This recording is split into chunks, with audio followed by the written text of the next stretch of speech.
Hey everyone, welcome back to another episode of, well, you know it, it's English at Gym, Listen and Speak. I'm Sarah, and I am currently, let me check. Yep, I'm still on the treadmill, walking at a very, very slow pace today because I'm exhausted, guys. And I'm David. I'm just sitting on one of those big exercise balls, trying to keep my balance while we talk. It's actually harder than it looks, Sarah. If I fall off mid-sentence, everyone will know why. Please don't fall, David. We need you for at least 20 minutes. So, today's topic is honestly, it's one of my favorites. We're talking about childhood memories. You know, those little flashes of the past that just make you smile or in some cases make you cringe a little bit. Oh, definitely. I've been thinking about this all morning, and man, the cringe is real. When I think about some of the things I did as a kid, it's like, who was that person? Right? Okay, so before we dive into the deep stuff, let's start with something funny. David, give me a blast from the past. Oh, wait, I should explain that. Guys, a blast from the past is just a phrase we use when something suddenly reminds you of the past. It's like a surprise memory. So, David, what's your blast from the past today? Okay, let me think. Oh, I've got one. So when I was about 7 or 8, I was obsessed, and I mean obsessed with Superman. I thought that if I just believed hard enough and, had the right outfit, I could actually fly. Oh no, I think I see where this is going. Yeah, it's not a happy ending for my knees. One afternoon, my mom was busy in the kitchen, and I decided today is the day. I tied a bright red towel around my neck, as a cape, and I climbed up onto the back of the sofa, which felt like a mountain at the time, and I leaped. I truly believed I was going to glide across the living room. And did you soar like an eagle? No, not at all. I soared like a brick. I landed face first on the carpet. My mom came running in because she heard this loud thud. I wasn't even crying because I was hurt, Sarah. I was crying because I was so disappointed that my powers hadn't kicked in yet. I told her, "Mom, the towel is too heavy. I need a real cape." That is so relatable. I think every kid has that moment where they think they are a superhero. I used to I used to try to talk to animals. Like I'd sit in the garden and have full-on conversations with the neighborhood cats. I was convinced they were just, shy and eventually they would talk back. Did they? No, they just looked at me like like I was a weird kid talking to cats, which I was. But those memories, they're so vivid, aren't they? They really are. And hey, before we go further, I noticed you used the word vivid. For our listeners out there, if a memory is vivid, it means it's very clear and detailed in your mind. It's like you can almost see it or smell it, even though it happened a long time ago. Exactly. My memories of those cats are very vivid. I can still remember the orange one that always used to hiss at me. Anyway, David, when you think back to being a kid, do you think life was, I don't know, easier? We always hear people talk about the good old days. The good old days. Yeah, people say that a lot. The good old days just refers to a time in the past that you remember as being better or simpler than now. And yeah, in a way, it was. No bills, no emails, just playing outside until the street lamps came on. Do you remember that? The street lamp rule? Oh, absolutely. That was the universal law of childhood. When the streetlights turned on, you had to be back in the house or you were in big trouble. It's funny because kids today, they have smartphones and GPS. My parents they just hoped I'd show up when it got dark.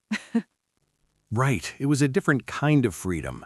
But, it wasn't all perfect. I remember the struggles too, like learning to ride a bike. Oh man, Sarah, that was a struggle for me. I had these training wheels, the extra little wheels on the back. Yeah, the stabilizers. Exactly. And when my dad finally took them off, I felt like I was being asked to walk a tightrope over the Grand Canyon. I was so wobbly. I must have fallen into the same thorn bush at least 5 times. My legs were just a mess of scratches. Oh, poor little David. But you kept going, right? I did, and that's actually a good phrase for our friends listening. To keep going, it means to continue doing something even when it's difficult. I kept going until I could ride without falling. It's a bit like learning English, don't you think? You fall down, you make mistakes, you get a few scratches on your ego, but you keep going. That is a perfect analogy. I love that. You're totally right. We all had those scratched knee moments in childhood, whether it was learning to ride a bike or, I don't know, trying to spell encyclopedia in a spelling bee. Oh, don't even get me started on spelling bees. That's a whole other trauma. We'll save the school trauma for later. But honestly, thinking back, it's not just the big events, is it? It's the small things, the smell of, I don't know, fresh cut grass or the sound of an ice cream truck. Does the sound of an ice cream truck ring a bell for you? Oh, it definitely rings a bell. And for everyone listening, if something rings a bell, it means it sounds familiar to you. You might not remember every detail, but you recognize it. And that ice cream truck music, man, that was the sound of pure joy. It was. Even if you didn't have any money, you'd still run to the curb just to look at the pictures of the popsicles on the side of the van. I was the kid who always asked my mom for $1, and she'd say, "We have ice cream in the freezer." And it was always, just plain vanilla. It wasn't a SpongeBob popsicle with gumball eyes. It's never the same. The freezer ice cream never tastes as good as the truck ice cream. That's just science. Oh man, SpongeBob with the gumball eyes? That brings back so many memories. Speaking of things that weren't quite right, do you remember school lunches? I mean, specifically the mystery meat days? Oh, the mystery meat. For our listeners, mystery meat is a funny way we describe school food when you can't quite tell what kind of meat it is. Is it chicken? Is it beef? Nobody knows. It's a mystery. Exactly. It was always served with that really dry mashed potato scoop. But the best part of lunch wasn't the food, Sarah. It was the trading. Do you remember the playground economy? Oh, absolutely. It was like a high stakes business meeting. I'd trade my apple for a pack of crackers, or if I was really lucky, I'd trade a homemade cookie for a juice box. See, I was the kid who always tried to trade my carrot sticks for anything chocolate. But nobody wanted the carrot sticks. It was a tough market. I remember one time I managed to convince a kid that my carrots were magic carrots that would help him see through walls. David, that's terrible. You lied to a classmate for a candy bar? Hey, I was 8. I was a marketing genius in the making. But he found out pretty quickly when he couldn't see through the locker. He came back and demanded his Snickers bar back. I had to give it back fair and square. Fair and square. That's a good one. Guys, if you do something fair and square, it means you do it honestly and according to the rules. No cheating. David, I'm glad you had some integrity even back then. Yeah, well, my mom made me. But, it wasn't just the food, it was the games, too. We used to play tag or hide and seek for hours. I was always, I was actually really bad at hide and seek. Why? Were you too loud? No, I would get bored. I'd find a great hiding spot, like inside a big cardboard box, and after 5 minutes, I'd start humming to myself, or I'd poke my head out to see if anyone was coming. I couldn't sit still. That defeats the whole purpose of hiding. I was the opposite. I was so good at hiding that one time my friends actually forgot they were looking for me. They all went inside to have snacks, and I was still hiding behind a bush for like 45 minutes. I thought I was winning, but I was just lonely. Oh no, that's the saddest victory ever. I won. Wait, where is everybody? Exactly. It was a bit of a reality check. A reality check is when something happens that makes you realize the truth of a situation, even if it's a bit disappointing. I realized I wasn't the master of stealth, I was just forgotten behind a hedge. Oh, Sarah, that's hilarious. But hey, it's those moments that stick with us, right? I think back in the day, we had to be much more creative because we didn't have iPads or Netflix to keep us busy. Back in the day. I use that phrase all the time. For those listening, back in the day just means a long time ago, or when I was younger. And you're right, David, we had to make our own fun. I remember making mud pies in the backyard. Mud pies, yes, with the little rocks on top as sprinkles. Yes, and then trying to convince my younger brother to take a bite. Did he? Maybe. He was very trusting. But let's talk about school for a second, because for a lot of our listeners, English is a subject they're studying now. Do you remember when you first had to, hit the books? Oh man, hit the books. That's a classic idiom. It means to study very hard. And yeah, I remember, I think it was third grade math, fractions. Fractions were my nemesis. I would sit at the kitchen table with my dad and he'd be explaining 1/2 and 1/4 using, you guessed it, pizza slices. Pizza makes everything easier to understand. It does, until you realize there is no actual pizza and you're just looking at drawings of circles. I used to think, if I have to study this hard, how am I ever going to survive high school? I thought learning was going to be, a walk in the park. And a walk in the park means something is very, very easy. Like you don't even have to try. Exactly. But as we know, learning anything new, whether it's math or English, it's rarely a walk in the park. It takes time. But looking back, those struggles seem so small now, don't they? They really do. I remember crying over a spelling test because I couldn't remember if friend was IE or EI. I thought my life was over. Now I have autocorrect, so joke's on you, third grade. Autocorrect is a lifesaver. But, Sarah, thinking about these memories, it makes me realize how much our childhood shapes us. Like you're talking to cats phase. Maybe that's why you're such a good communicator now. You were practicing on a very difficult audience. You might be onto something there. The cats were very judgmental. If I could keep a cat's attention, I could keep anyone's attention. And you, with your magic carrots, clearly you were destined for a career in, well, in something involving persuasion. Hey, I use my powers for good now, I promise. No more selling fake magic vegetables. Good to know. But I was thinking, what about the fashion? David, please tell me you had an embarrassing childhood haircut. Please. Oh, Sarah, you have no idea. My mom, bless her heart, she thought she was a professional hairstylist. She used the bowl method. The bowl method? No. Yes, she literally put a plastic bowl on my head and cut around it.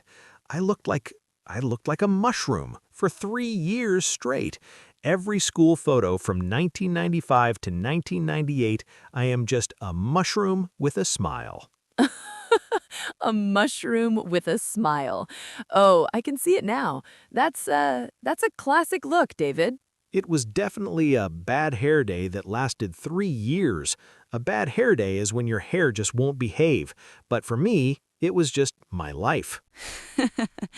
Oh, David, a mushroom with a smile. I can totally picture it. I can't really judge you too much because, well, I had my own fashion disaster phase. My mom was obsessed with perms. Do you remember perms? Oh boy, the permanent wave. Yeah, I remember. It was a very big look, right? Big is an understatement. I was 10 years old and I had this massive frizzy hair that made me look like a poodle. I'm not even joking. I remember walking into school and my friend asked me if I'd had an electrical accident. An electrical accident. That's harsh. But hey, it was the style. People paid good money to look like poodles back then. They did. It's so funny how we take a trip down memory lane and realize how ridiculous we looked. Oh, take a trip down memory lane. That's a beautiful idiom, isn't it? It just means to spend some time remembering or talking about the past. It's a great one. And honestly, Sarah, I think we're all doing that today. But, besides the hair and the mystery meat, what really sticks with me are the hobbies. Did you collect anything? Because I was a collector. Oh, let me guess. Rocks? How did you know? Was it that obvious? Every boy I knew back then had a special rock collection.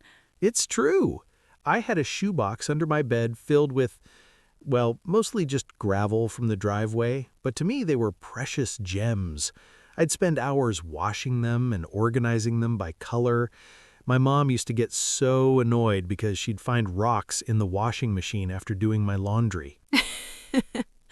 Oh no, that's a classic move. I didn't do rocks, but I was obsessed with stickers, especially the scratch and sniff ones. Do you remember those? Oh, yeah, the ones that smelled like strawberries or popcorn? Exactly. I had a whole album. I wouldn't even use them. I'd just sit there, scratch the sticker, and smell it. Looking back, it's such a weird thing for a kid to do, just sitting in a room smelling a piece of paper. Hey, it was a simpler time. We didn't need high-tech gadgets. Give us a smelly sticker or a shiny rock and we were happy for hours. But it's interesting. Those hobbies, they actually taught us something, right? Like patience or organizing things. Definitely. And to be honest, I think those collections were our first way of feeling like we owned something. To be honest is a phrase we use when we want to say what we really think. It's like saying, if I'm being truthful. Right. And speaking of being truthful, Sarah, did you ever get into trouble as a kid? Like real trouble? Well, I wasn't a bad kid, but I had my moments. I remember one time my parents bought a brand new white sofa, and I mean, it was perfectly white. And I thought, this looks like a giant piece of paper. Oh, oh no, Sarah. No. Oh, yes. I took a permanent blue marker and I decided to draw a map of the world on the cushions. I thought I was being helpful. I thought, now we won't get lost. A map of the world on a white sofa. What did your parents do? Well, let's just say they didn't appreciate my cartography skills. I was in hot water for a long time after that. In hot water, that's a classic. It means you're in trouble or facing a problem because you did something wrong. I bet that sofa was never the same again. Nope. We had to put a blanket over it for the next 5 years. Every time someone sat down, they'd ask, "Why is there a blanket?" And my mom would just sigh and look at me. It was a constant reminder of my artistic phase. What about you, David? Were you a sofa drawer? No, I was more of a climber. I used to climb everything. Trees, fences, the roof of the garage. One time I climbed a tree in our backyard and I got stuck. Like a cat. Exactly, like one of the cats you used to talk to. I got way too high and then I looked down and my legs started shaking like jelly. I couldn't move. I was up there for 2 hours before my dad had to get the big ladder from the neighbor. Oh man, that is terrifying. It was. But you know what the funniest part was? My little sister was standing at the bottom of the tree the whole time just eating a sandwich and watching me. She didn't even call for help at first. She just thought it was a show. Siblings are the best, aren't they?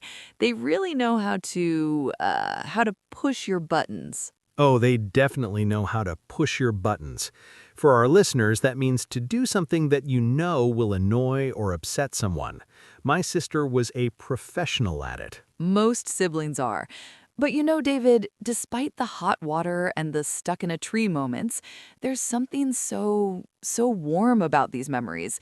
It reminds me that even though learning English or any new skill can feel like a struggle now, we've all been through struggles before. We've all been stuck in trees in one way or another. That's so true. I love that.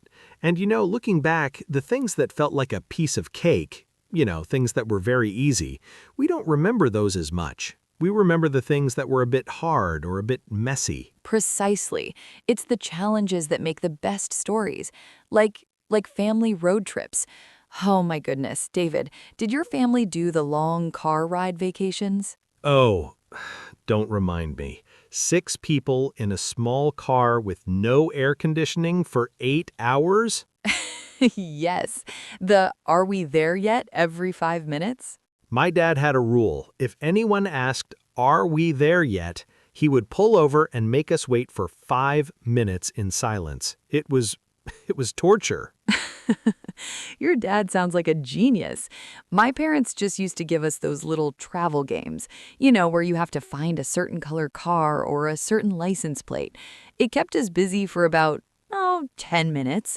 Then the fighting started again. He's touching my side of the seat. She's breathing too loud.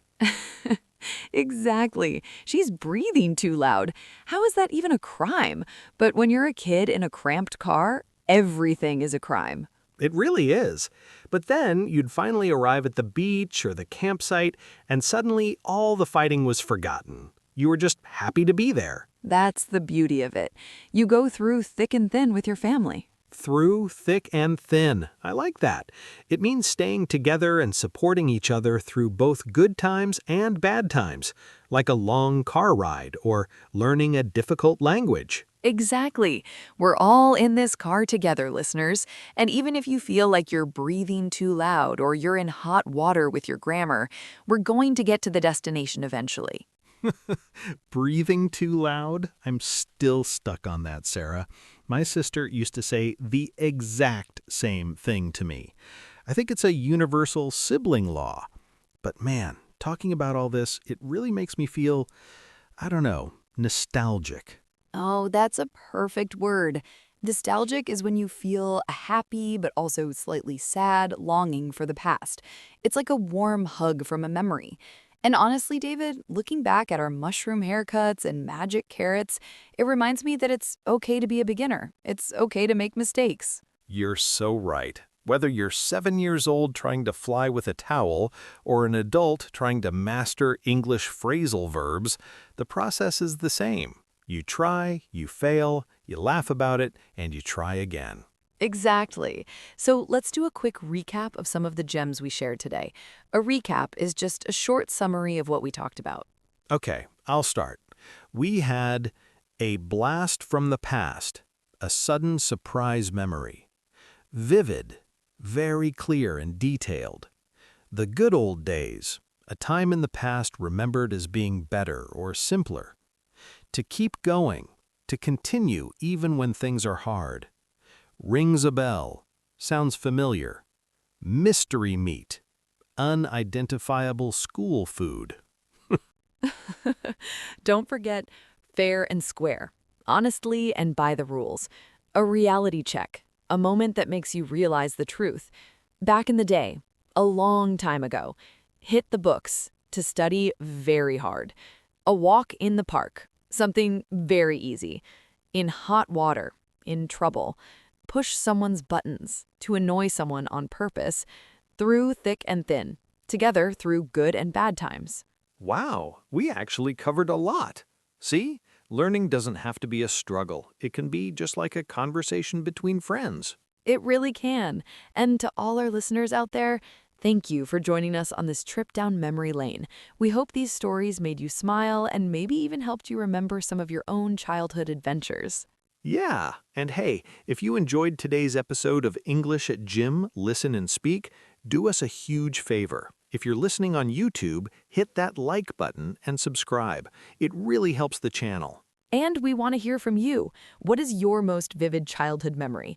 Did you have a mushroom haircut like David, or did you draw on the furniture like me? Leave a comment below and tell us your story in English. It's a great way to practice. Seriously, we read every single one. It makes our day. All right, I think my treadmill time is finally up. I'm gonna go find some ice cream. Hopefully not the plain vanilla kind. And I'm going to try to get off this exercise ball without falling over. Wish me luck. Good luck, David. Bye, everyone. Keep listening, keep speaking, and we'll see you in the next episode. Catch you later.